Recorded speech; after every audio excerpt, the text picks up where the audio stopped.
George.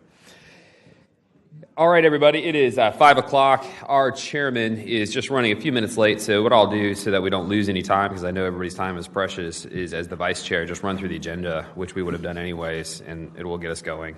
So I don't think there are any requests to move anything up, so we'll be going in order.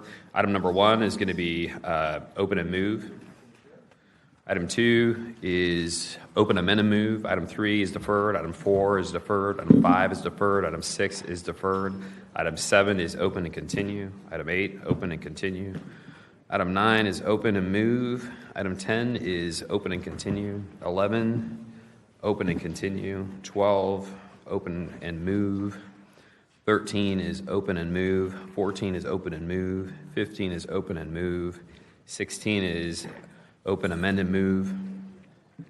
17 is deferred. 18 is deferred. 19 is deferred. 20 is deferred. 21 is open and move. 22 is open and deferred. 23 is open and continue at the request of Councilman Gay. 24 is open, close, and move. 25 is open and move. 26 is open and continue at the request of Councilwoman Clark Murray. 27 is move. The rest are on second reading. What is the item that is the school? We can get that going with the public comment. Mr. Reingold? To the chair, if I may. The discussion with the chair before the meeting was that they were going to move up the historic preservation items. That makes perfect sense. Item number 24, item number 25, and item number 26. Those are on pages 14 and 15 of your item on your agenda. Okay. All right. So we'll go ahead and open up item number 24, 2025-0460. Council members, please declare your ex parte. Does everyone know where I'm at? We'll do introductions, starting with Councilman Rockman Johnson. We'll do this item, and then I'm sure the chairman will be here by then. Good afternoon, Rockman Johnson, District 14. Good afternoon, Reginald Gaffney Jr., District 8. Good afternoon, Rory Diamond, District 13, The Beaches, and my dog, George. Good afternoon, Raul Ayres, District 11. Terrence Freeman at large, Group 1. Randy White, District 12. Dylan Rangel with the Office of General Counsel. Ernest Wells, Planning Department. Helena Parola, Planning Department.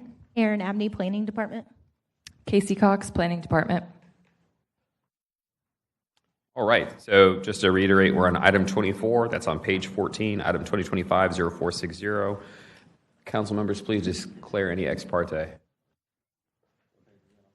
We're on page 14, item 24. Nobody on the queue? All right, we will open the public hearing and get a staff report. Thank you. So this is ordinance 2024-460, which seeks to designate the subject property located at 38 West Monroe Street as a local landmark. This property is a two-story masonry vernacular commercial structure that was built in 1947. It's characterized by its flat roof, stucco exterior, and architectural ornamentation. So in accordance with our ordinance code criteria, we found that it met 3 of the 7 criteria. So we forward a recommendation for approval. And on the May 28th Historic Preservation Commission meeting, the commission voted unanimously to recommend approval. Great. We have only one card. That's for Carmen Godwin. Questions only. Any questions? All right, we'll close the public hearing and bring it back to committee. Got a motion and a second. I see no one on the queue. Please put it on the board for a vote.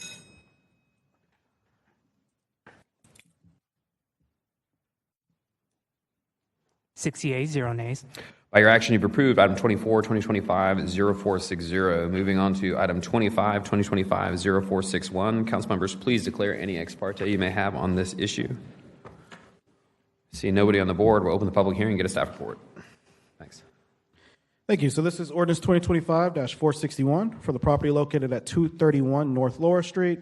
This is also for a local landmark designation. This is the former Max Cafe building. So it's a two-story masonry vernacular commercial structure constructed in 1957.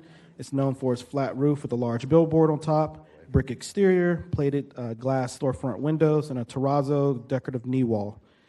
So again, we evaluated this in accordance with our ordinance code criteria. We found that it met 3 of the 7, and so we forwarded a recommendation for approval.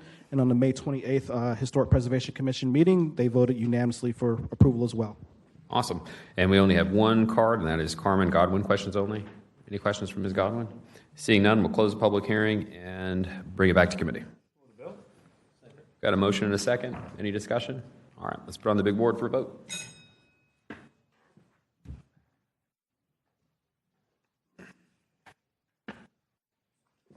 Yeas, 0 nays. By your action, you've approved 2025-0461. There you go. 26.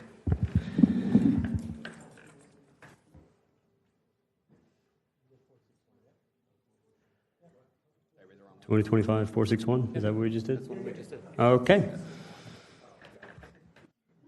All right. Did we? Okay, we already did 24. Okay.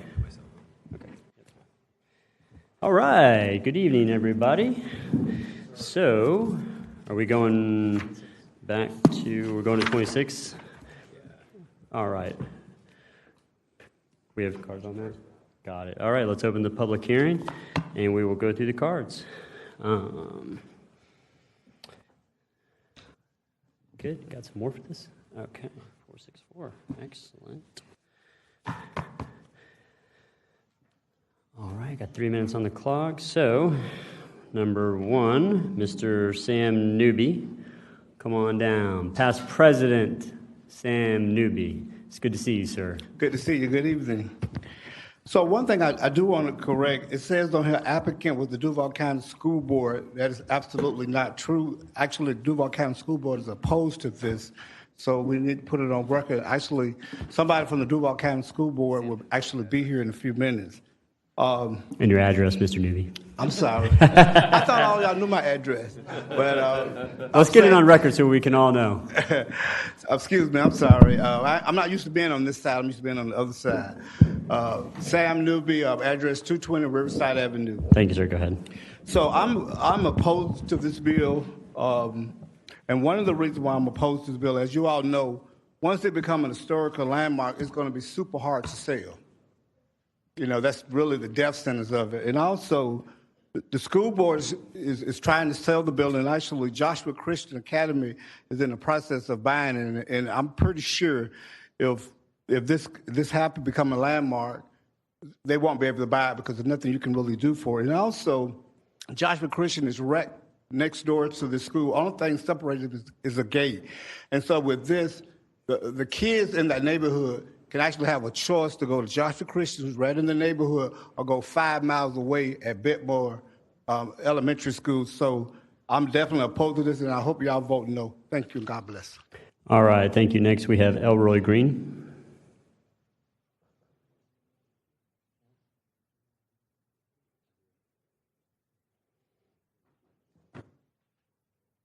Good evening. My name is Elroy Green, and my address is 2460 Eisner Drive. I oppose to the school becoming a historic landmark. Joshua Christian Faith Center has served the community the last 26 years faithfully. Historically, if the children aren't given the opportunity with us being a school's choice school, what would become of the community? Every community has a staple. Joshua Christian Faith Center and Academy has proven to be a staple in that community. We've served it, well respected, honestly, integral, very integral, and promise to continue to serve that community. I totally oppose of Ann Arbor Morgan becoming a historical site. Thank you. All right, thank you, sir. Next, we have Lori Lee.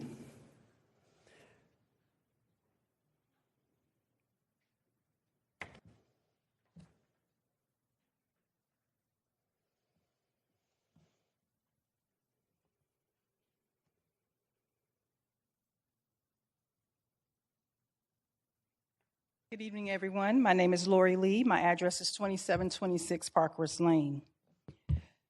While preserving history is important, turning a closed school into a historic landmark, especially when there are facilities that are nearby that can serve same dual purposes, just down the street, does not make practical sense.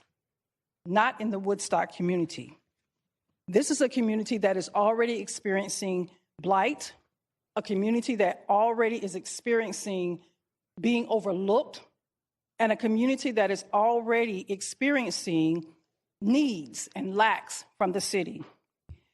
When we made the decision, the school board made the decision to close NER Morgan, we made a decision to have to move those students from their local community. Many of those students which walk to school now have to be bused to another school 5 minutes away from them.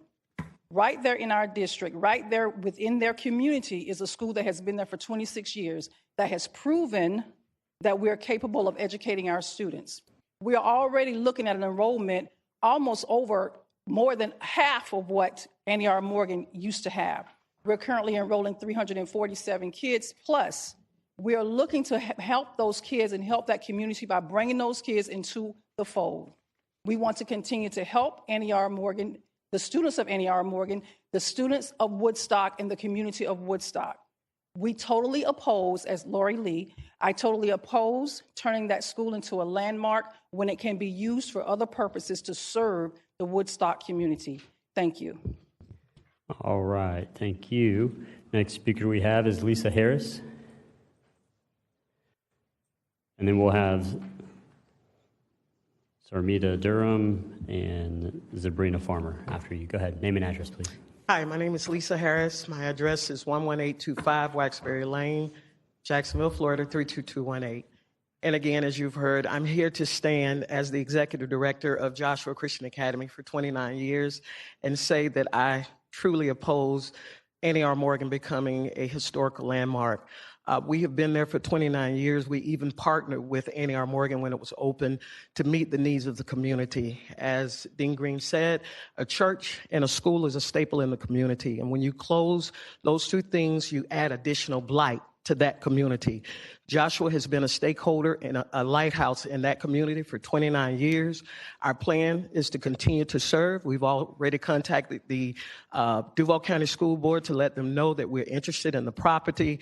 As Dr. Newby said, there's one fence that separates the property. If it is NER Morgan is made a historical landmark, then we will not purchase that property. And I'm assuming that no one else will. That brings more blight to the community, that brings more problems to the community. Our goal is to serve and to address the issues that are in that community, and being able to assume that property will definitely help our goal to do that. So again, I'm asking you as the council to please vote against making NER Morgan a historical landmark. Thank you for your time. Thank you so much. Next we have Sarmita Durham.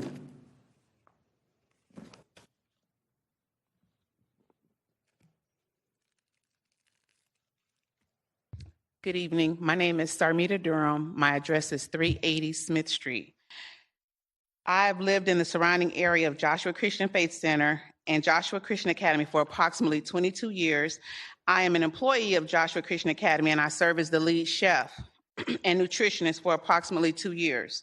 I stand before you today to state on record that I'm totally against NER Morgan being deemed as a historical landmark.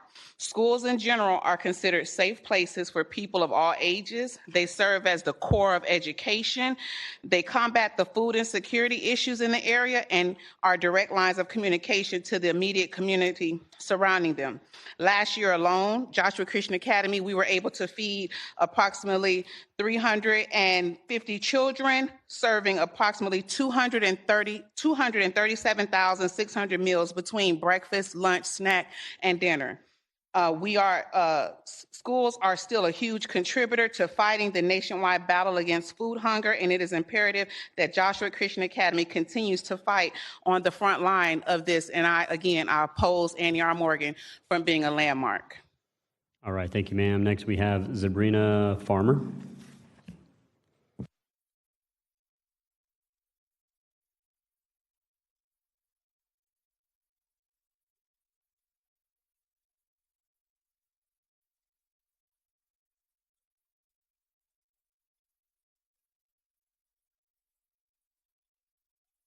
My name is Sabrina Farmer. My address is 6371 Collins Road, and I am here today to oppose turning NER Morgan into a historical landmark.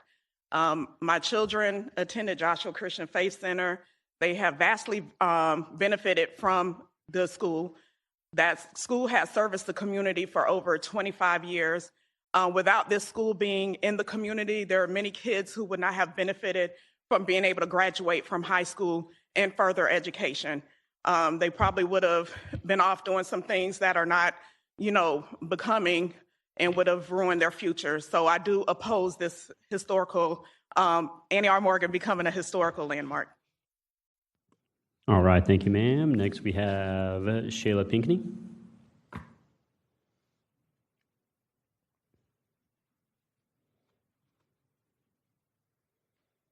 If the next speakers want to come down, there's seats right here reserved for the next speakers, which is Zatasha Williams. I think it's Daryl Bowford, and then Keisha Corbett. If y'all want to go ahead and come down to the front, that's totally fine. Miss Pinckney? Good evening. My name is Shayla Pinckney. My address is 11541 Coral Ridge Avenue, and I oppose of Annie R. Morgan becoming a historical landmark. All right. Short and sweet. Zatasha Williams, you are Good next. evening. I am Zatasha Williams, and my address is 9454 Evesham Road. And I do oppose Annie R. Morgan becoming a historical landmark. Thank you for your time. All right, thank you. Next we have, I think, is it Darren? Yes, it is. All right. Sorry, I couldn't see the. Yes, okay. Go ahead, Good name and evening, address. council and everyone. My name is Darren Balford. My address is 1163 Romaine Circle East. To start out with, I would definitely oppose Annie R. Morgan becoming a historic landmark. First of all, we want to look at the word historic. We all know sometimes that can be extension. And for that community, we need to be a continuous pillar. We need to be their support system. And for the children especially, we should not be uprooting where they continually live right now for support. They rely on Joshua Christian Faith Center, rely on Joshua Christian Academy strongly. So I do oppose to turn it into a landmark. Thank you. All right, thank you. And next, we have Keisha Corbett. And then, if you will, the next speakers can come down to the front. It's Frederick Pinckney, Paul Jones, Spencer Rutledge, Dorothy Rutledge. Go ahead, Ms. Corbett. Good evening. My name is Keisha Corbett. My address is 5441 Keller Circle, and I do oppose Annie R. Morgan being turned into a historical landmark. Okay, thank you. Mr. Frederick Pinckney, you are next.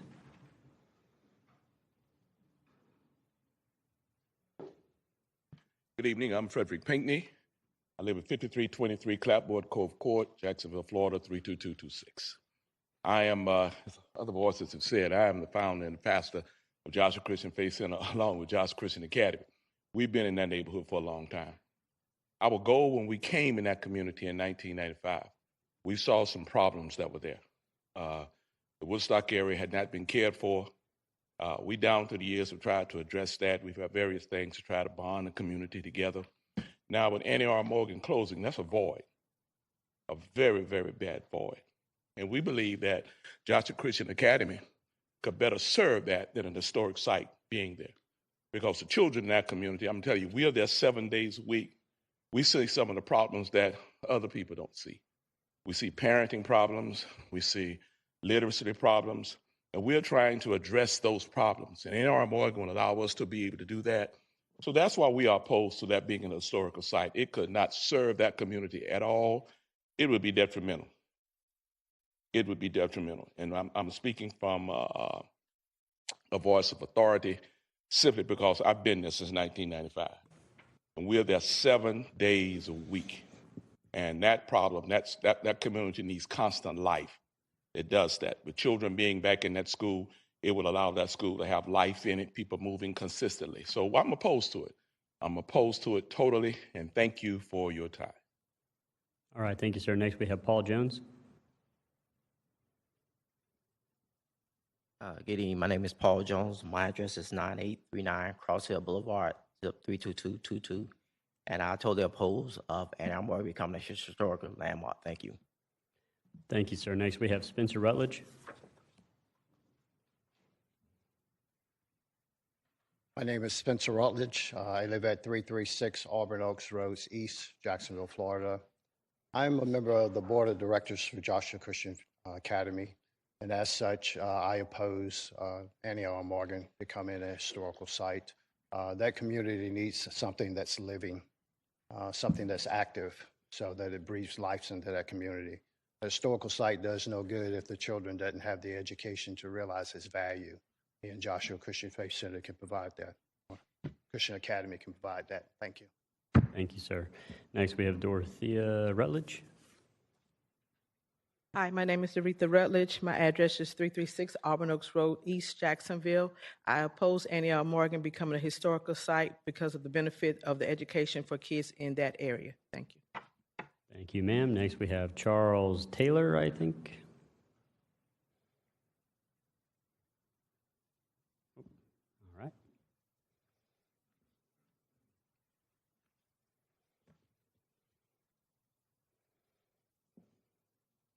Good evening. My name is Charles Taylor. I'm 4400 Song Sparrow Drive, Middleburg, Florida, 32068. I'm a member of Joshua Christian Faith Center. Been there for almost 25 years, and I've seen the growth of Joshua Christian Academy and what it has done to that community in the Woodstock area.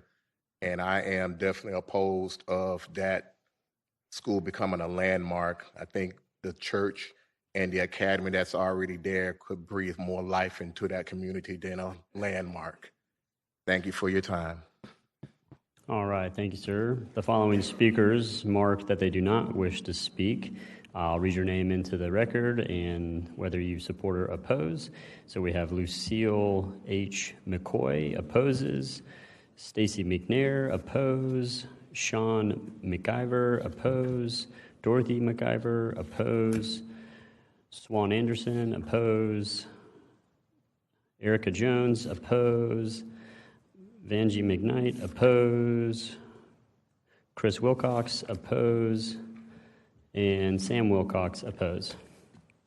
So with that, the public hearing is continued until 8/19/2025. So there's no action being taken tonight, but we do appreciate you coming down, and we'll continue to have a public hearing on 8/19/25. All right. So committee, we're going to go ahead on to item number 27. It's just an action item. So 2025-470, looking for a motion. All right, we have a motion and a second on the bill. Is there any discussion? No? Okay. Open the ballot, record your vote.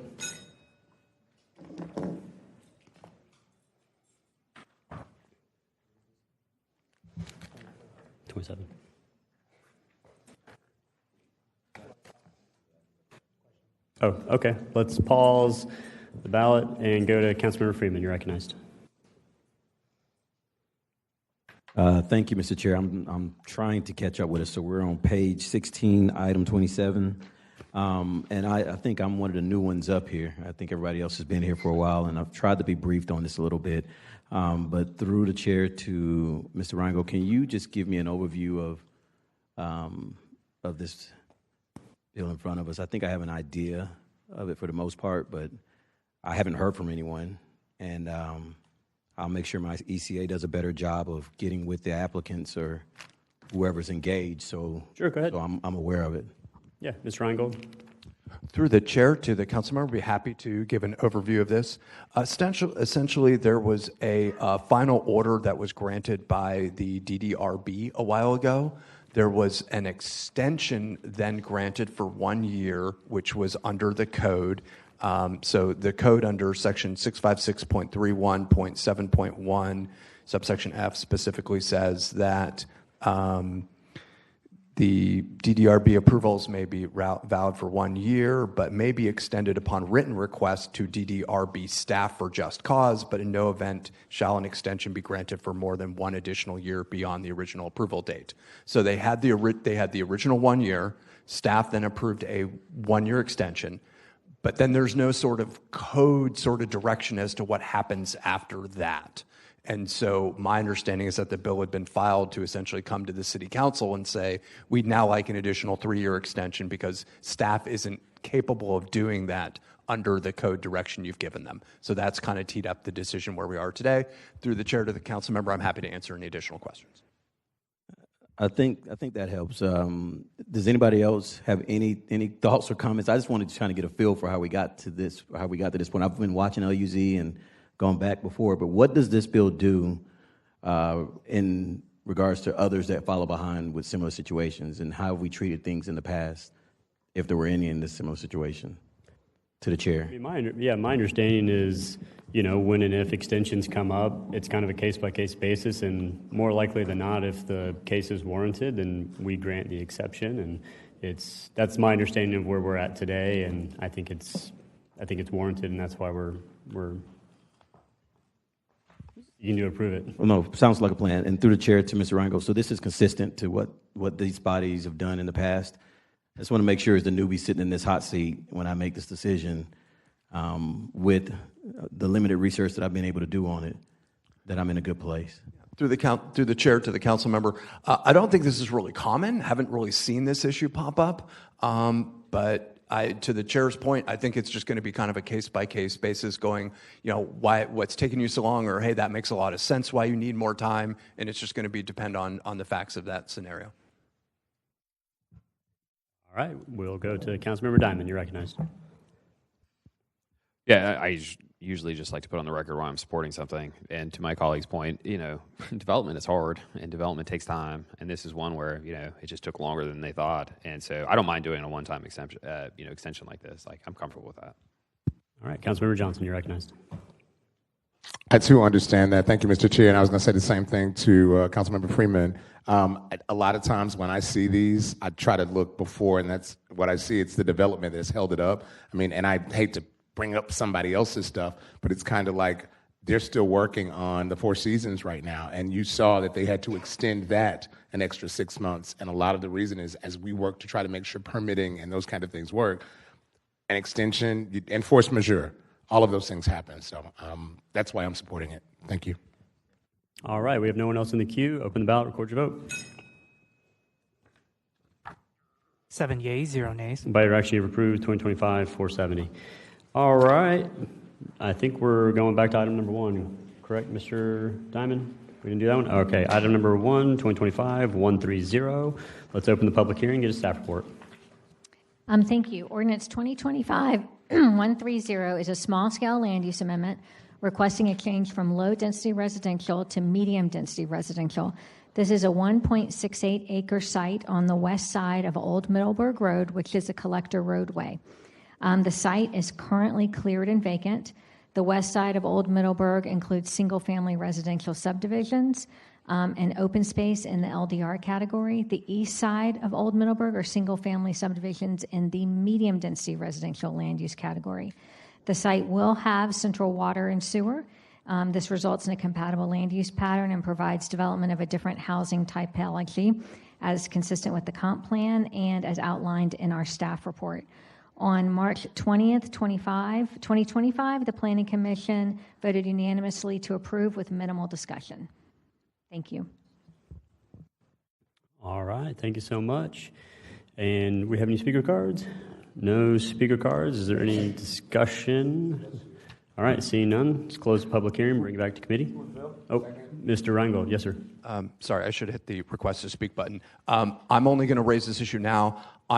There are some conditions for the companion zoning, and if there's nobody here to accept those conditions. Oh, you did. Thank you. Yep, we got cards on the next one, it looks like. All right. All right, so did we get a motion? Yes. In a second? All right. No one in the queue. Let's open the ballot, record your votes. 7 yeas, 0 nays. By your action, you've approved 2025-130. Moving on to item number 2, 2025-131. Council members, please declare any ex parte communication you have at this time. Anybody? Seeing none, let's go ahead and open the public hearing, get a staff report. Thank you. This is the companion PUD rezoning, ordinance 2025-0131, which is seeking to rezone that same 1.68 acres from RR Acre to a PUD to permit the development of 12 townhomes. This application first started as a conventional rezoning to RMDA, but has been since amended to a PUD so that the property owner would be required to provide an 8-foot tall privacy fence along the southern property line, also requiring that the existing natural tree buffer along that southern property line is maintained as a visual barrier between the development and the single-family home to the south, and the width of that buffer will conform to Part 12 requirements. The property is located along Old Middleburg Road, where the established pattern of development includes a mixture of single-family homes and multifamily. Old Middleburg Road is classified as a collector roadway, operating at 63% capacity. We find it furthers the goals and objectives of the comp plan and meets the internal and external compatibility factors. The application was reviewed by the Transportation Division and traffic reviewers within the Development Service Division, and they requested 2 conditions be added to the department recommendation. So the department is forwarding a recommendation of approval with the 2 conditions listed in your agenda and a revised Exhibit 3 dated July 10th. The application was heard by Planning Commission on July 17th, where there were no speakers in opposition and little discussion, and they voted unanimously for approval with that same 2 conditions. All right. Thank you so much. Councilman Johnson, did you have any questions on that, or did you want to go to? I'll wait to the bill. Okay, sounds good.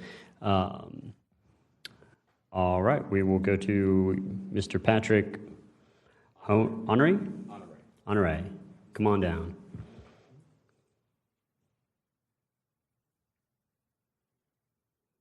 My name is Patrick Honoré. My address is 12353 Arbor Ranch Drive North, Jacksonville, Florida 32225.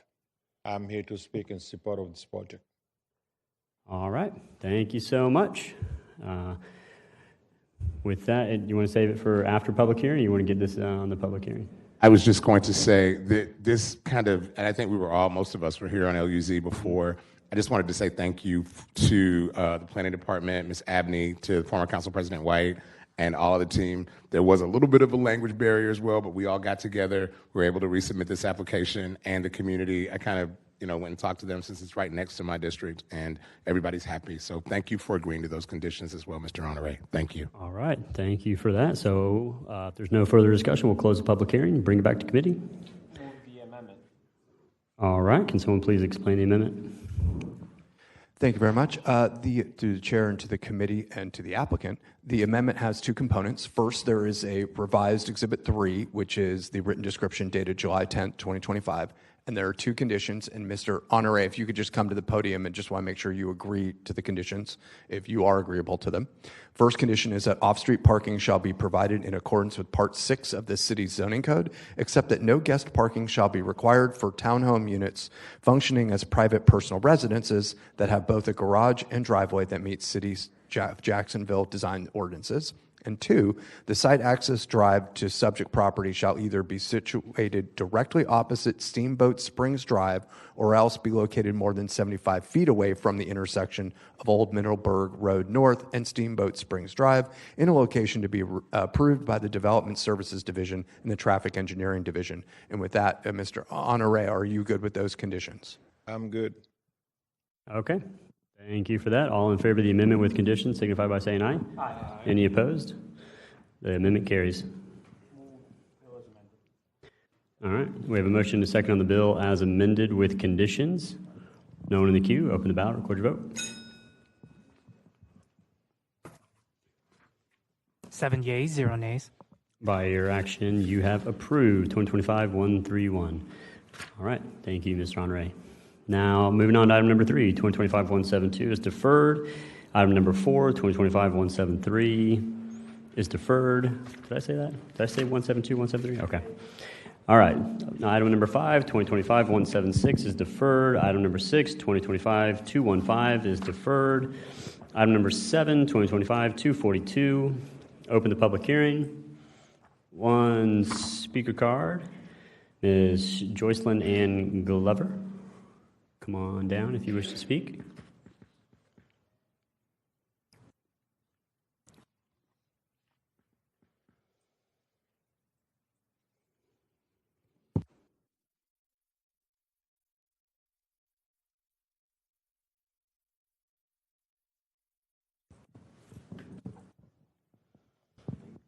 evening, everybody. My name is Jocelyn Ann Glover, address 3661 Mike Millen Avenue. And I got 2 cards, so could I speak on both of them? Just right now, we are on the Zoning. the land use. Yes, Okay. ma'am. Land use. Yeah. Like I've been coming down here ever since it started. And like I said, I've been staying on that street 66 years. I moved there when I was 7 years old. It's just houses around and apartments next to my house. I really disagree with it. The man I talked to, John Reynolds, he said they was going to put affordable housing, single housing there. He didn't say anything about putting a 96-unit senior citizens apartment there. So I just oppose it. I love where I stay. I've been there 66 years. I love the North Side. And I would hate to leave where I'm staying, where I stayed for 66 years because of those apartments. I just don't want no apartments next to me. It's, we have little things happening in the neighborhood, but still, I think those apartments will bring more traffic. We have a problem with the school buses taking a shortcut through our street already to get to Rebote Range, and then you're going to bring more traffic in. And if it's senior citizens apartments, they would have to walk to either Winton Drive and Moncrief or walk in front of St. Paul Church. And most seniors, because I'm a senior and I couldn't walk. I can't walk from my house to the bus stop. If I go somewhere, somebody take me if I'm not driving. So I just would like for you all to consider this. Most of us been in the neighborhood. Like I said, I've been there for 66 years. From 66, over 50 years, most of the people there have been there. So we are senior citizens. Thank you. All right, thank you, and just stick around because we're going to the next one right now. So this public hearing is continued until 8/19/25. Item number 8, 2025-243. Open the public hearing. We have one speaker card, Ms. Jocelyn Ann Glover. Go ahead, ma'am. Okay, like I say it again, I did. Jocelyn Ann, my name is Jocelyn Ann Glover, 3661 Mike Millen Avenue. Like I stated before, we really don't need those apartments there. I am not opposed to homes, affordable housing, homes, but I'm opposed of the apartments coming around there. Thank you. All righty, thank you. This public hearing is continued until 8/19/25. Item number 9, 2025-247. Excuse me, you say 8 what? 19. Thank you, sir. Yes, ma'am. All right, number 9, 2025-247. Council members, please declare any ex parte communication you have at this time. Councilman Reginald Gaffney Jr., you're recognized. Yes, thank you. Through the chair, I'd like to rise to declare ex parte. I met with Ms. Trimmer in my office. I can't remember the date, but I'll make sure we get that. We discussed this project in entirety. We talked boundaries. We met with neighbors, and we'll make sure everything get filed with legislative services. All righty, thank you so much. We have no other speakers for ex parte, so we'll open the public hearing and get a staff report. Thank you. This is Planned Unit Development Rezoning, Ordinance 2025-0247, seeking to rezone approximately 7.5 acres of land from commercial office to a PUD to allow for a maximum of 60,000 square feet of commercial uses and also outside storage of personal property, which would include boats and RVs. The subject property is located between Broward Road and the on-ramp of I-95 South. South of the subject property is city-owned public boat and boat access, and there's also a vacant property owned by FDOT. Staff has reviewed the request and finds that the proposed rezoning is consistent with the comprehensive plan, furthers the goals and objectives, and meets internal and external compatibility factors. The development will provide the required landscaping and visual screening along the Broward Road side of the development and is buffered by I-95 along the eastern property boundaries. The section of Broward Road is currently operating at 40% capacity, and we find that the proposed development will be appropriate for the surrounding area, so we forward a recommendation of approval with the 3 exhibits in the staff report. The application was heard by Planning Commission on July 17th, where there were no speakers in opposition and little discussion, and they voted unanimously for approval. All right. Thank you so much for that. Now we'll go to the speaker cards. We have Ms. Cindy Trimmer, questions only. Seeing no speakers in the queue, we'll go ahead and close the public hearing, bring it back to committee. All right, motion and second on the bill. Again, no other speakers. Open the ballot, record your vote. 7 yeas, 0 nays. By your action, you've approved 2025-247. Item number 10, 2025-267, open the public hearing. No speaker cards. We'll continue this public hearing until 8/19/25. Moving on to item number 11, 2025-268, open the public hearing. No speaker cards. We'll continue this public hearing until 8/19/25. Item number 12, 2025-416. Council members, please declare any ex parte communication you have at this time. Yep, Councilman Arias, you're recognized. Thank you, Chair. I'd like to declare ex parte. I met with the applicant over phone on 8/5/16 or 2025, and we discussed the surrounding areas and the service gas station that they're putting there. I guess a service garage. And while I don't agree with it because they don't have any charging stations for Teslas or EVs, I'll still approve this. So thank you. All righty. All right. With that, we will go ahead and no other speakers. We'll open the public hearing and get a staff report. Thank you. This is PUD rezoning ordinance 2025-0416, which is seeking to rezone approximately 0.88 acres of land from PUD, which was originally approved in 1998, to a new PUD to add the use of a service garage for minor repairs. The subject property is located along Phillips Highway near the intersection of JTB within an existing commercial area. The subject site will be developed as a valvoline oil changing business. Staff has reviewed the request and finds that the proposed rezoning is consistent with the comprehensive plan. This is the final remaining vacant lot within the commercial development with surrounding uses including fast food restaurants, office space, and then also warehousing, outside storage, which is on the western side of JTB.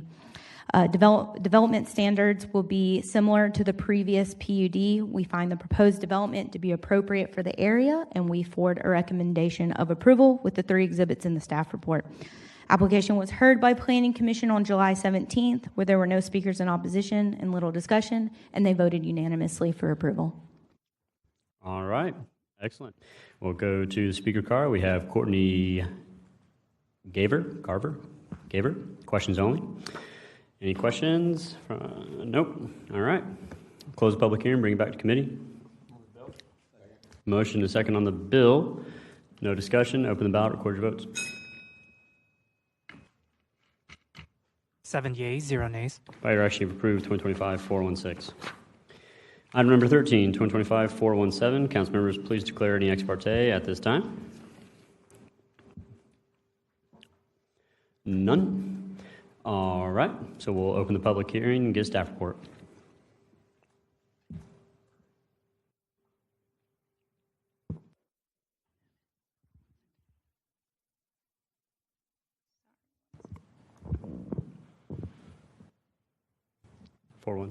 All good?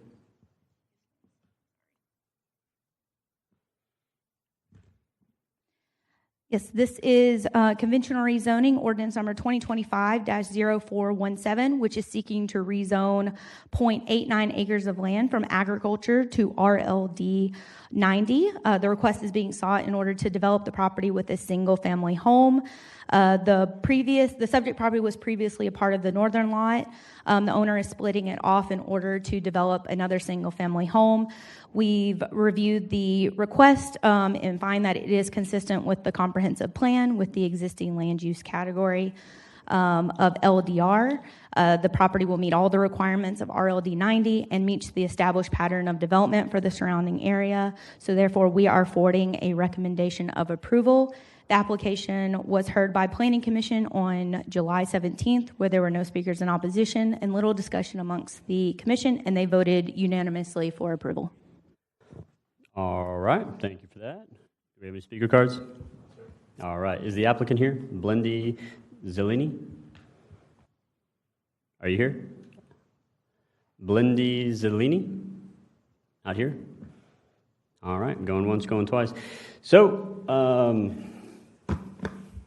With that, we kind of got to keep a tradition here. I'm all for, look, if the applicant's not here and you're looking for a rezoning, at least the last 2 years, as far as I can remember, I know these guys down here have been with me, this guy has been with me. It's kind of an automatic deferral, so you got to come down here and you got to answer questions if you're filing for a rezoning. So I'd love to take action on it tonight, but if someone can get with the applicant and let them know that we need them to come down before we can take action, that would be great. Councilman Arias, you're recognized. Thank you, Chair. And I was going to ask a question to the applicant, but being that he's not here, if the district council member is also not here to support that or even speak on that, then we really don't even know what's going on here. So just to be safe on this before we approve it, we want to make sure that the district council member either approves or disapproves it, or they had community meetings at the very least. So that's my concern with that. So I definitely agree on a deferral for this one. Thank you. Great. Thank you. I appreciate that. Councilman Freeman, you're recognized. Thank you, Mr. Chair. And I want to go ahead and put this on the record as well for all applicants that are applying. My office would love to meet with you prior to a topic coming up for vote. I know the first one that came up today, I'm sure the applicants probably felt some kind of way about me asking questions, but I treat this is started on my first year, now 7 years later, I'm back on it, so I got to get back into the flow of things. But moving forward, if anyone's in the audience and you're an applicant or representing it, I would love for you to reach out to my office and meet with me prior to it getting to the night of a vote. Thank you. All right, you heard that. Councilman Freeman wants more meetings. So, yes, sir. Yes, sir. Come on down. Are you the applicant? Okay. Are you? So you're the applicant? Yes, sir. I'm sorry. Are we talking about the 0417? Yes, sir. The last one? Oh, I'm sorry. Okay. No, I'm glad you bad. spoke up. Yeah. Woo. Yeah, that was close. You would have had to wait like about 2 weeks. Right there, but okay. sorry. So go ahead and do me a favor. We'll go ahead and see if there's any questions on this, but we'll need you to fill out one of these green cards from him, and you can do it later. You don't need to do it now, but Councilman Gaffney will go to you. You're recognized. Hold on a second. You can do it later. Let's get your questions answered. We'll get that filled out later. Go ahead and take the podium for me, sir. Name and address. Yeah. So, Blaine DeZanelli. My address is 9337 Cumberland Isle Drive, Jacksonville, Florida, 32217. all right. Thank you to the chair. A few questions. One, have you met with the current councilman for this district about this project? Have you? Yes or no? No. You haven't. And two, talk a little bit more about the project itself. Sure. If you can, the project itself. What's The your plan? project is going to be a single family house, which is going to be a pool area on the back, and the whole property is going to be right in the middle of the whole land. And I don't know what else I can say. So. Yeah, so thank you to the chair. You just building one single family house, correct? Yes. What it sounds like. Okay. All right. Okay. Yep. Good to go. Councilman Arias, recognized. Thank you, Chair. I'm looking at the site map right now, and it looks like there's RLDs all over the place, and there's obviously AGR. So, in my opinion, this one meets the integrity of the community. However, the AGR, is that all yours? Do you own all that AGR, or just that little sliver where you're going to build that one single family? Okay, the whole thing used to be 2.4 acres. 2.5, I think. And my neighbor sold, right now it's my neighbor. He sold me 1 acre, so he got 1.5 now, I guess. And usually on RLG code, supposed to be 2.5 acres to build a house. That's why I'm trying to change it. Okay. Well, I have no other questions for you. That was my biggest concern is who was the neighbor, who owned that. But if they sold it to you, then I think then I have no issues with this one at all, especially for just one house. So yes. It'll be fine. Thank you, Chair. Thank Okay. All right. Thank you, Councilman Arias. So with that, we will close the public hearing and bring it back to committee. All right. Motion is second. No other speakers in the queue. Open the ballot. Record your votes.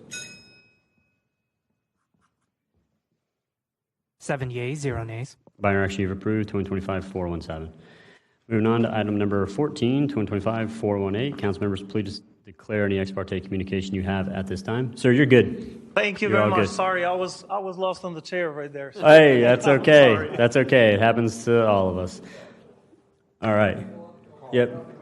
Oh, sir, Mr. Just make sure you fill that out. Yep. Don't worry. We don't want to have to come send people to your house. Just kidding. We wouldn't do that. All right. Anyways, where are we at? Ex parte 418. Anybody going once, going twice? Seeing none. Let's open the public hearing. Get a staff report. Thank you, Mr. Chair. This is conventional rezoning ordinance 2025-418, which seeks to rezone approximately 0.35 acres from commercial office to CCG1 to unify the property under a more cohesive zoning category. Currently, the property is split zoned with the southern portion along 103rd Street zoned CCG2 and the northern portion with frontage along Fire Tower Road zoned as CO. The portion of 103rd Street has largely been developed with intense commercial uses, including automobile lots and building trades contractors. North of the subject property along Fire Tower Road is single-family dwelling zoned as RLD 60. Rezoning to CCG1 will create a transition between heavy commercial uses along 103rd Street and the residential zoning to the north. Staff has reviewed the request and finds the proposed rezoning consistent with the 2045 comp plan for the CGC land use and compatible with the existing neighboring properties. We forward a recommendation of approval, and this item was heard at the July 17th Planning Commission meeting. There were no speakers in opposition, and the Commission voted unanimously for approval. All right. We'll go to the speaker cards now. We have Ms. Alberta Hips. Questions only. And with that, we will close the public hearing and bring it back to committee. Motion and second on the bill. No discussion. Open the ballot. Record your votes. Past President Alberta Hips. 7 yeas, 0 nays. By your action, you've approved 2025-418. All right, moving on to item number 15, 2025-419. Council members, please declare any ex parte communication you may have. At this time, seeing none. Let's open the public hearing and get a staff report. Thank you, Mr. Chair. This is conventional rezoning 2025-419, which seeks to rezone approximately 9.25 acres from RLD 60 and RMDB to RMDD to develop the property with multifamily dwellings. Staff has reviewed the request and finds the proposed rezoning consistent with the 2045 comp plan for the MDR land use category. MDR allows for a maximum gross density of 30 units per acre when the site does not abut land in the LDR or RR categories, except for sites within the coastal high hazard area where the maximum gross density shall be 20 units per acre. Along the southern boundary of the property, approximately 2.93 acres of the subject site is located within the coastal high hazard area and will be limited to 20 units per acre unless appropriate mitigation is provided consistent with the city's CHHA policies. Property is also located within the 45th and Moncrief Neighborhood Action Plan.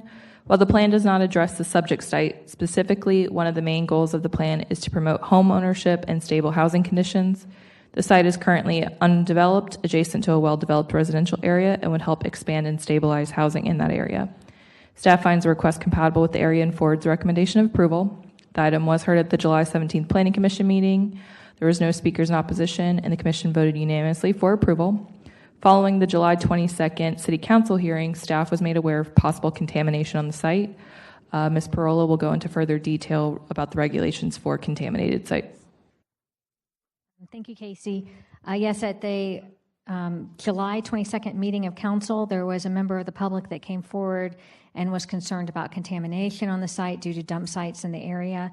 The planning department forwarded the site and application to our environmental quality division to see if they had more information on contamination in the area. And there were previous phase 1 and phase 2 reports for the area that showed some level of contamination on the site. However, the site is not an official dump site. It does not show ash. The city is not involved if those two criteria are not present. And if the elevated levels of contamination continue to show up as the applicant develops the property, they are supposed to report this to the Florida Department of Environmental Protection, and it will go from there as far as dealing with the contamination. This issue will not affect the rezoning request, though. I just wanted to bring it to your attention. Okay. Is that All right, and then that concludes the staff report. So we will go to our speaker cards. First, we have Saleh Aldhuarius. Sorry if I know I mispronounced that.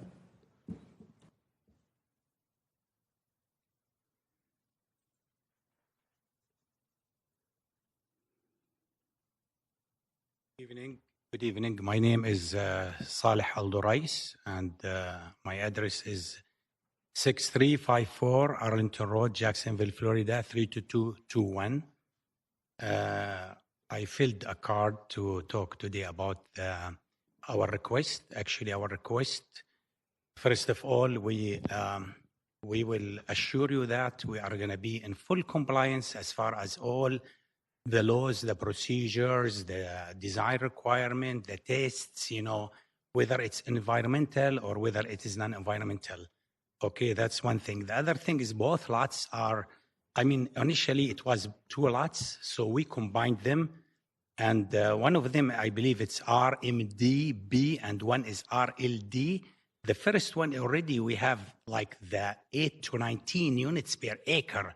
So going to the RMDD is not going to give us a lot of advantage. Already we have it. Plus, there was no at all since we had this, one of the lots, we had it like over 10 years or 8 years, I believe, just to be in the record. We never had issue, about like environmental or anything else, but they are buildable according to the city of Jacksonville, according to the property appraisal. There is no restrictions at all.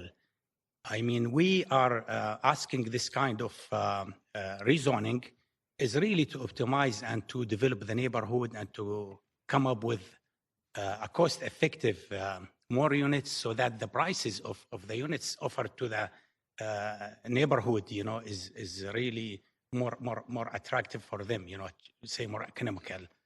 That's plus the neighborhood is already developed.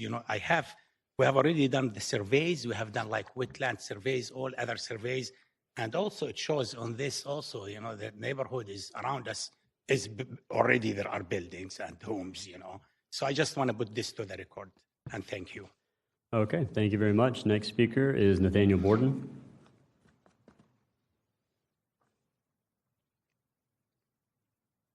My name is Nathaniel Borden.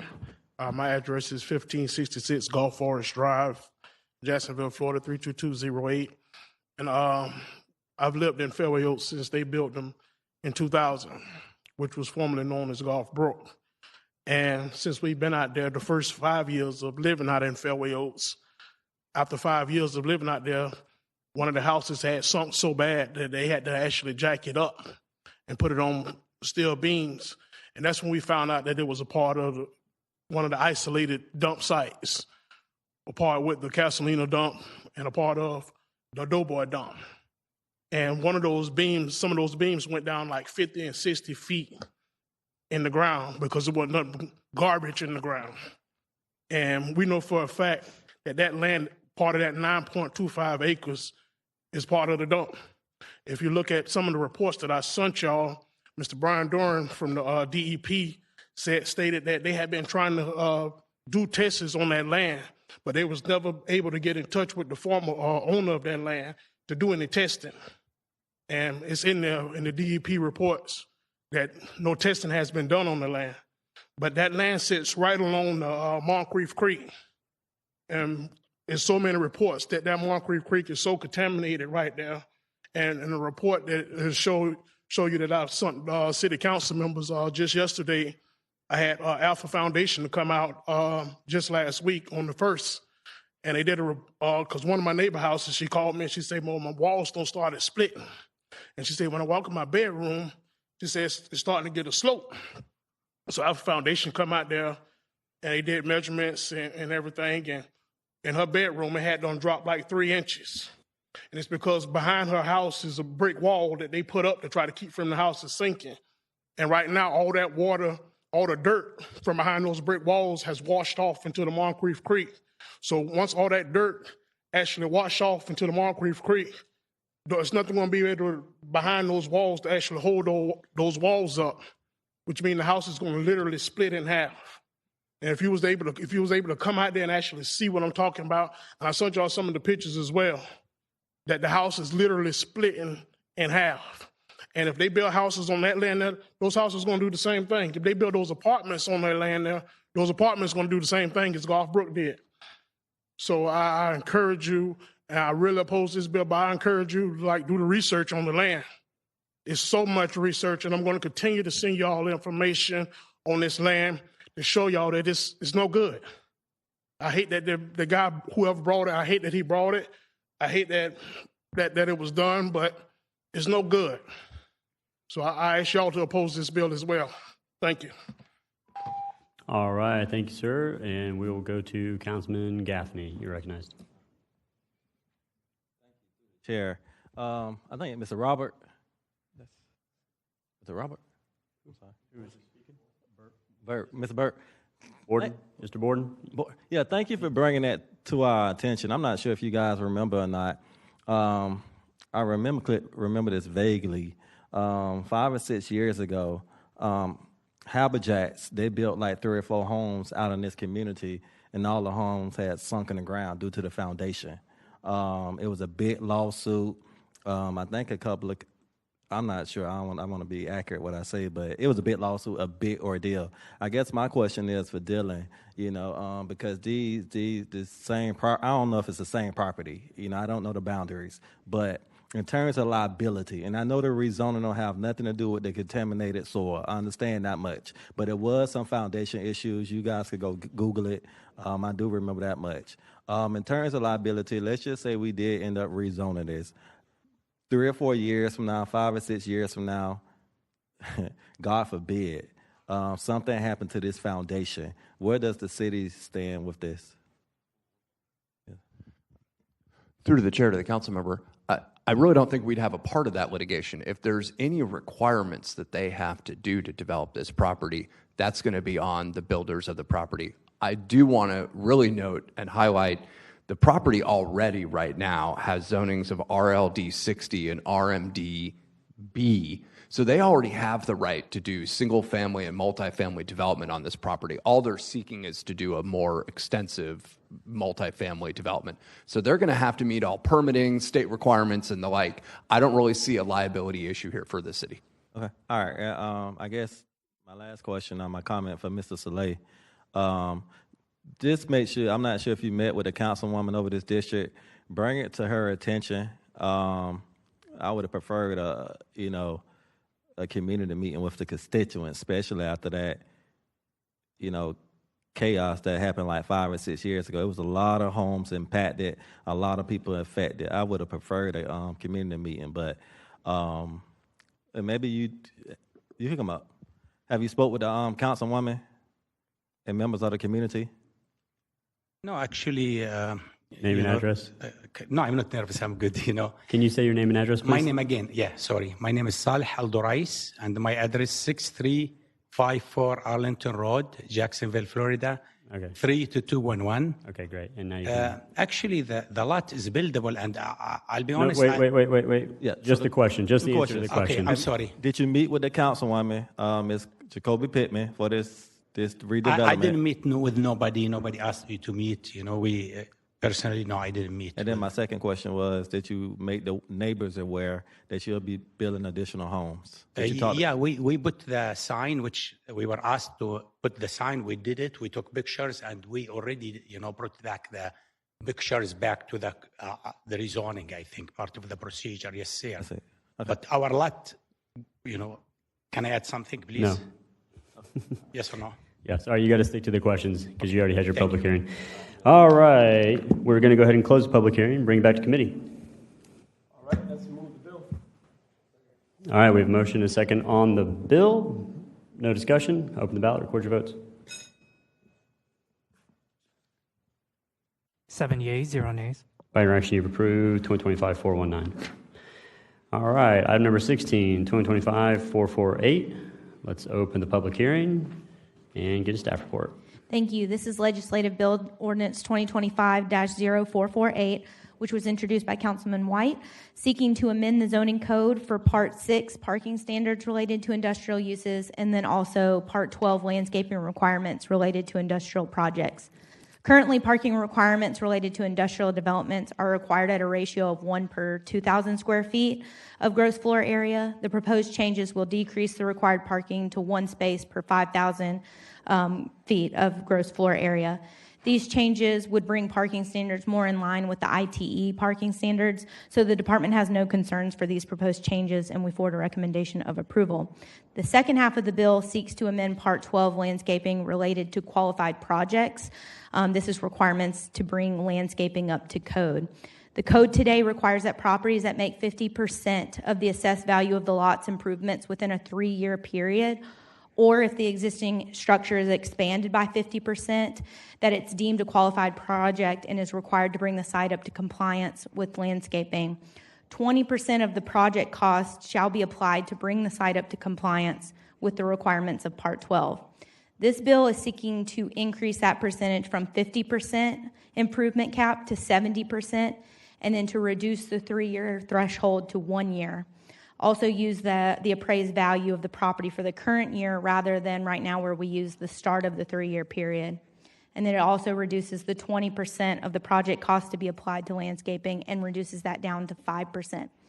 The department has no concerns on the 3-year threshold and the provisions to reduce to the 5% of the cost allocated. However, the department strongly opposes the proposed changes that would raise the threshold from 50% to 70%. The existing 50% threshold is consistent with standards used in other jurisdictions, and raising it to 70% would make the city one of the most lenient in the states. So therefore, the department is forwarding a recommendation to hold the 50% and not increase to 70%. Following the TEU committee meeting today, after discussion, the department was in favor of a compromise to increase it to 60% rather than the 70%, but also to remove that 2-year compliance requirement. This application was heard by Planning Commission on July 17th, where the commission was also in favor of proposing parking reductions for the industrial uses, but they did not support increasing from 50% to 70%. There was also discussion within that meeting to go to 60%, but the commission was divided on supporting that. But overall, the commission concurred with the planning department's concerns and voted unanimously to keep the 50% rule in place.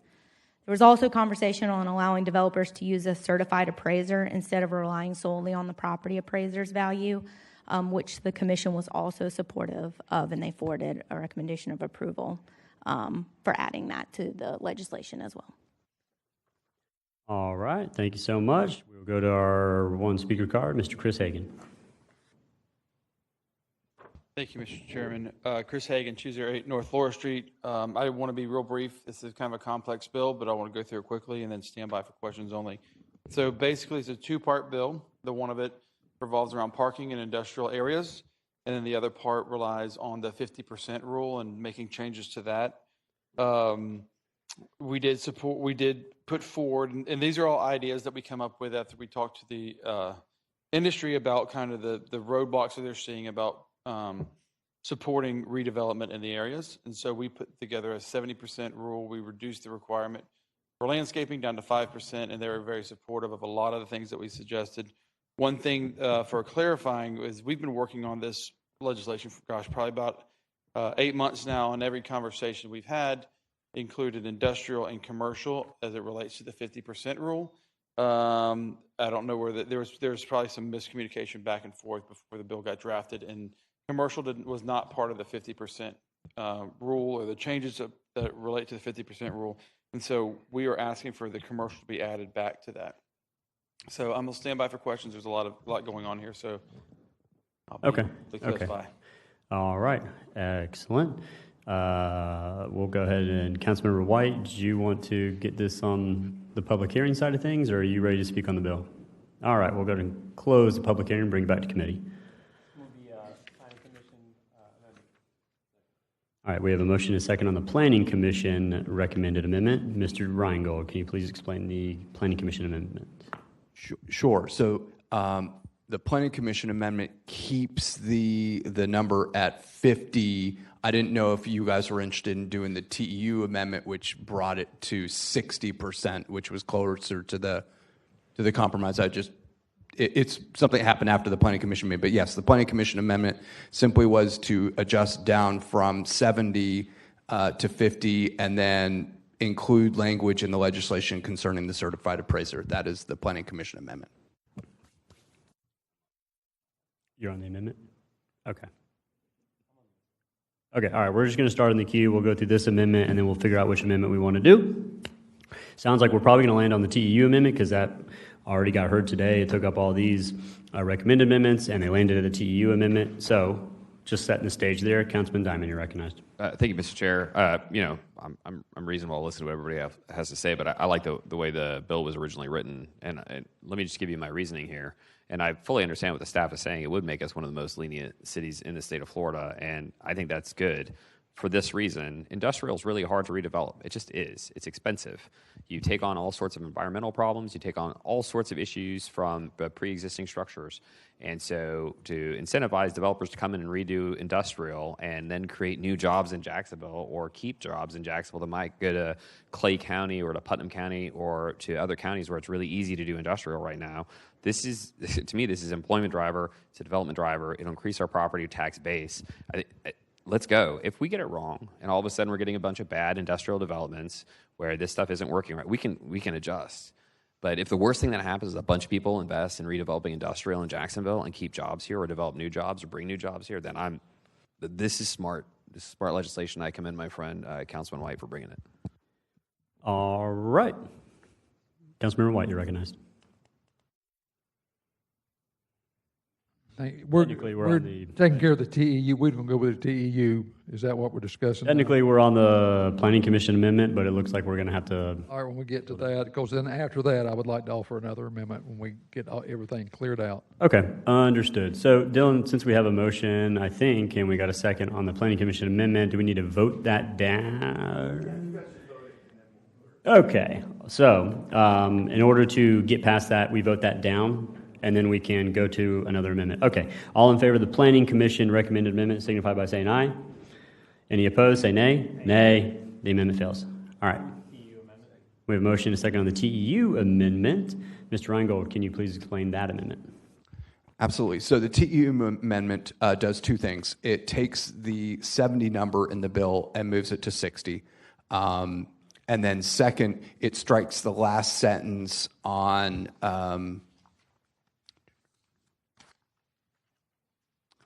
the last sentence in section 2, which is the industrial development shall have 2 years to come into compliance with this subpart. That was the discussion that happened at TEU. And with that, I turn it back over to the chair. All right. Councilmember White, did you want to go ahead and, is there any questions on the TEU amendment? I know, Councilman Johnson, that was your amendment? Yeah. The TEU amendment was your amendment? Okay, cool. So you're standing by for also questions. We have nothing else there. Let's go ahead and vote on the TEU amendment, and then we'll go to Councilmember White for his additional amendment. All in favor of the TEU amendment signify by saying aye. Aye. Any opposed? The TEU amendment carries. Councilmember White, you're recognized. Thank you. If I can get a second, if Mr. Hagan needs to come back over. But I originally thought that this was commercial property also. In fact, I got the planning department report that actually said that the preference was for this requirement to be applied consistently across the land uses. So I proposed to add it to the commercial property also to all the changes that apply to the 50% rule. And then if we do run into problems later on, we'll see where we go from there. But if I can get a second on that for discussion. Okay, we have a motion and a second. We'll go ahead and open it up for discussion. All right, let's go to staff first, and then we'll go to the committee members. Ms. Parola, go ahead. Thank you. Through the chair, the planning department report was in favor of the requirement of the 5% standard to be used across all land uses. That would be the 5% application of the 50% rule to be used towards the landscaping for all categories, not for the entire bill to go towards all categories. And I'd also like to point out, if you need additional discussion, Ms. Sickler, the Director of Public Works, is in the audience, and Public Works is the department that administers Section 654 if you need more information from her. Okay. Excellent. Mr. Rangel, did you need to add anything as we continue through this? I'll just state, the bill was written as an ordinance regarding industrial developments in its title. That's how it was laid out. There may be some advertising issues to consider if we're going to jump from that to then commercial and offices to be included in the legislation. Just want to make that point. Okay, point well made. Now we'll go to the queue. Just wanted to kind of lay the foundation there. Councilman Diamond, you're recognized. Thank you, Mr. Chair. So I support doing this amendment. I seconded it. I'm happy with it. My question through the chair to Dylan is, like, I think it's sufficiently out there that we were working on this and it was discussed. Or is this going to get? I mean, I don't know who would challenge it, but I can't imagine it getting challenged. Like, I personally, Rory is comfortable voting and moving on, and I bet you this committee will do it. But I at least want to ask you. There are two things I would like to state. First off, we advertised it as an industrial. The safest thing would be to amend and re-refer, set new public hearing, pass it as commercial and industrial. That would obviously be the safest thing to handle. The second thing I do want to note is now that there's Senate Bill 180 out there on top of us, if you decrease something, make it less burdensome, I don't think you're going to then be able to tighten it at some point in the near future. If you do notice some issues, you may be prevented from doing that under Senate Bill 180. With that, I turn it back over to the chair. Since I still have the mic, I'll just say this. I support it. It makes perfect sense to me. Again, the same argument I have for industrial is for commercial, which is let's go. Let's if we can open the thing. And I agree with you. The Senate bill is out there. That being said, there are ways to tighten down if it's not working that still complies with the bill. So, all right, that's where I'm at. Thanks. All right, Councilman Johnson, you're recognized. Just had a question for Ms. Sickler. Where are you on this as far as the Department for Public Works on the White Amendment? Nina Sickler, Public Works. So while we wholeheartedly agree with the objective of making it more attractive for us to get development, especially on the industrial side, when we look at commercial, the types of facilities we'd be talking about would be retail, hotels, offices, and entertainment venues. And so to reduce the landscape requirements for those types of facilities would seem to be a step backwards in terms of making the city an attractive place for residents and development. So staff believes that industrial is very appropriate for the changes that are being proposed in terms of reduction of landscape requirements, but for those other types of facilities related to commercial, we believe that it would be a detriment to the types of permits that we'd be allowed to put through. Is there any kind of compromise? Because it was a little confusing to me earlier as well, which is why I made that amendment in TEU. Is there a compromise? Because I understand Councilman White's amendment, through the chair, I'm sorry. I understand Councilman White's amendment, and I think that it is applicable to where we are. It doesn't seem like it would add an undue burden, but is there some kind of compromise recommendation from Public Works that may make this palatable? In terms of a compromise, perhaps something phased. I have not really worked through with my staff what a compromise might look like. In terms of scale, industrial permits that have come through, approximately 24 a year. Commercial are over 3,000. So when we think about the large effects of moving commercial into this legislation, it would have a large effect over the course of its effect in terms of the loss of potential landscape improvements that come along with other improvements to these developments. Since Mr. Hagan, with your team, would there be I don't want to defer it anymore, I really don't want to push it out and prolong not only this committee, but the business that's going on. Is there a availability to give you a chance to get with Public Works and your team? Would you be willing to defer a cycle to move this forward, or? And if not, it's certain. I'm just asking the question. Yeah, I would like to go ahead and move this. I mean, we've worked really hard on this, and we've worked through a lot of compromises. We've reduced it down to 60%. We didn't get a lot of things that we wanted to help move the bill forward. So I would like to go ahead and continue to move it forward. All right. Councilman Johnson, are you done? Yes, sir. Okay, all right. Yep, all right. Councilman Diamond, you're recognized. Yeah, through the chair, I just want to be absolutely clear. Commercial real estate is getting hammered in Jacksonville right now. We've got empty buildings everywhere. There's empty strip malls. There's empty buildings all over downtown Jacksonville. There's empty buildings on the south side, the north side, the west side, and the beaches.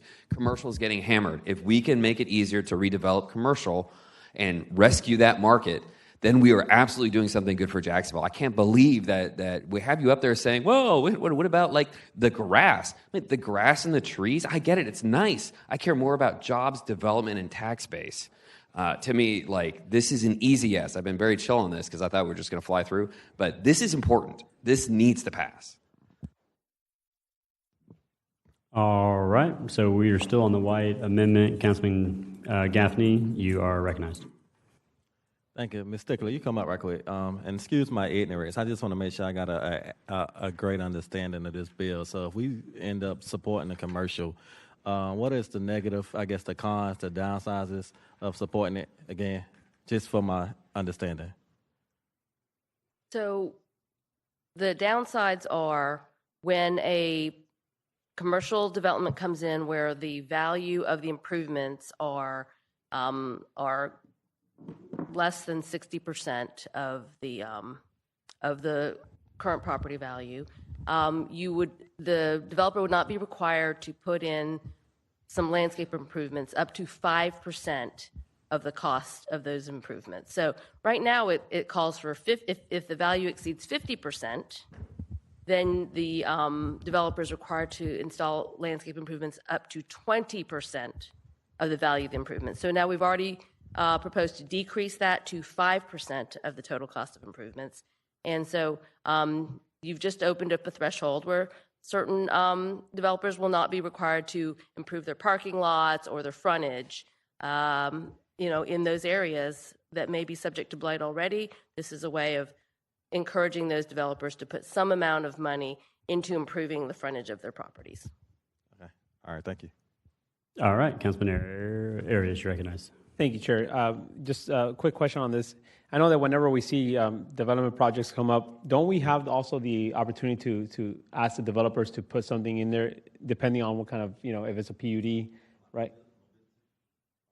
No, yes. Right? Yes. So we could still make sure that the developers do their part on a case-by-case basis if we see that part of the neighborhood or that sector needs more landscape improvements. So I agree with my colleague, Mr. Diamond. I mean, as a small business owner, we're constantly getting hit by so many different fees and so many restrictions. And if this could at least alleviate a little bit, just a little bit, to those developers and the business owners, it actually goes not just for them, but it also goes for the tenants and for the family members that are working there. So it's like a domino effect across the board. So I'm feeling the same way, and I'm going to bring this up on the tree commission. The same concept, we're charging developers thousands of dollars just to knock out trees, and meanwhile we're sitting on $30 million of tree commission dollars not being used.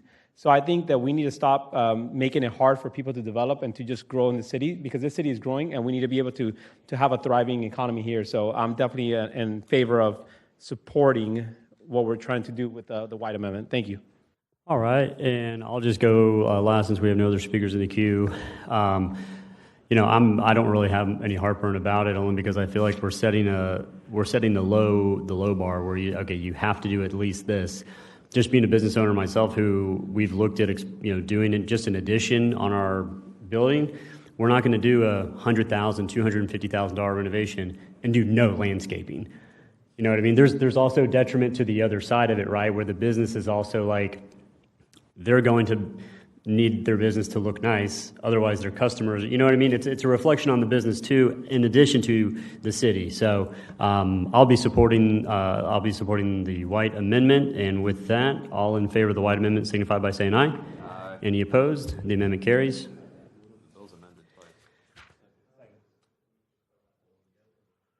Yeah, we'll just roll this together if that's okay, Chair. So instead of it twice amended, we'll have just one LUZ amendment. Yes, sir. We will want to clarify. All right. So we got a motion, a second on the bill as twice amended, rolled up into the LUZ amendment. Open the ballot, record your vote. 7 yeas, 0 nays. By your action, you've approved 2025-448. All right, item number 17, 2025-449 is deferred. Item number 18, 450 is deferred. Item number 19, 451 is deferred. Item number 20, 452 is deferred. Item number 21, council members, please declare any ex parte communication you have at this time.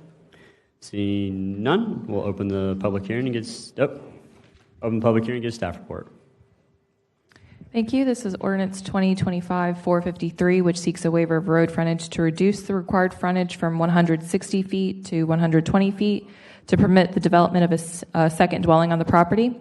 Subject property is a 3.4 acre lot located along Fay Road between Gwynn Road and Oyster Creek Road. There's currently one dwelling on the property built in 1970. The parcel is zoned as RR acre, which requires 100 feet of width and 80 feet of frontage per dwelling.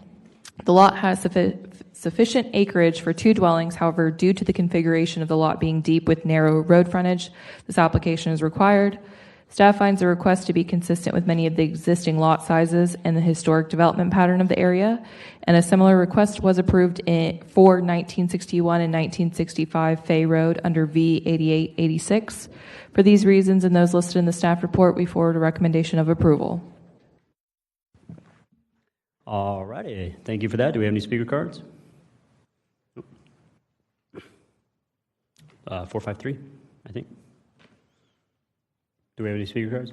No? Okay, no speaker cards. We will close the public hearing and bring it back to committee. What? Move the bill? Yeah. All right, sorry. Yeah, I just want to hear it. I just want to, kind of get a little oomph behind it. Move the bill, sir. Thank you. All right, we have a motion and a second on the bill with no speaker cards. Is Mr. Brian Johnson here? I can count how many people are out there. So, Mr. Brian Johnson, if you are listening, waiver minimum road frontage application WRF 25-6. You got to be here, my man. We're going to go ahead and defer the bill. Moving on. Open the public hearing. Continue to 8/19/2025. This bill is deferred. Item number 22, 2025-454. Open the public hearing. No speaker cards. This public hearing is continued till 8/19/25. Item number 23, 2025-455. Open the public hearing. No speaker cards. Continue this public hearing till 8/19/25. We already did item 24. Already did item 25 and 26, 27.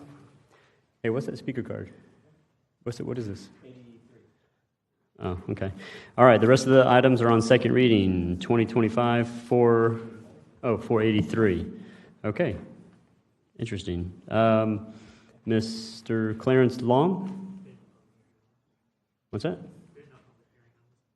Oh, okay, all right. Well, if you're here, there's no public hearing on there. So we're going to continue. 483 is on second reading. 484 seconded. 485, 486, 487, 488, 489, 490, 491, 492, 493, 494, 495, 496, 497, 498, 499, 515, 516, 517, 518, 519, 520, 521, 536, 540. We already did those. All right, we good? Oh. Okay, well, y'all can thank Mr. Dylan Reingold. He said I have to read all the second readings into the record. So, anyways, Mr. Freeman, yes, sir, you're recognized. Thank you, Mr. Chair. Great meeting. Really enjoyed my time on OUZ. The only complaint I have, and I've been to the gym 3 times in the last 5 days, is I'm sitting next to these things with these guns out, and then you got that one over there as well. So I didn't know that was a prerequisite. Came through the front. So I got to start going. If you want me to move your seat, I can move your seat. Nope, that's no problem. All right, this meeting. Right, this meeting's adjourned. Good job, committee. Nice work. And staff.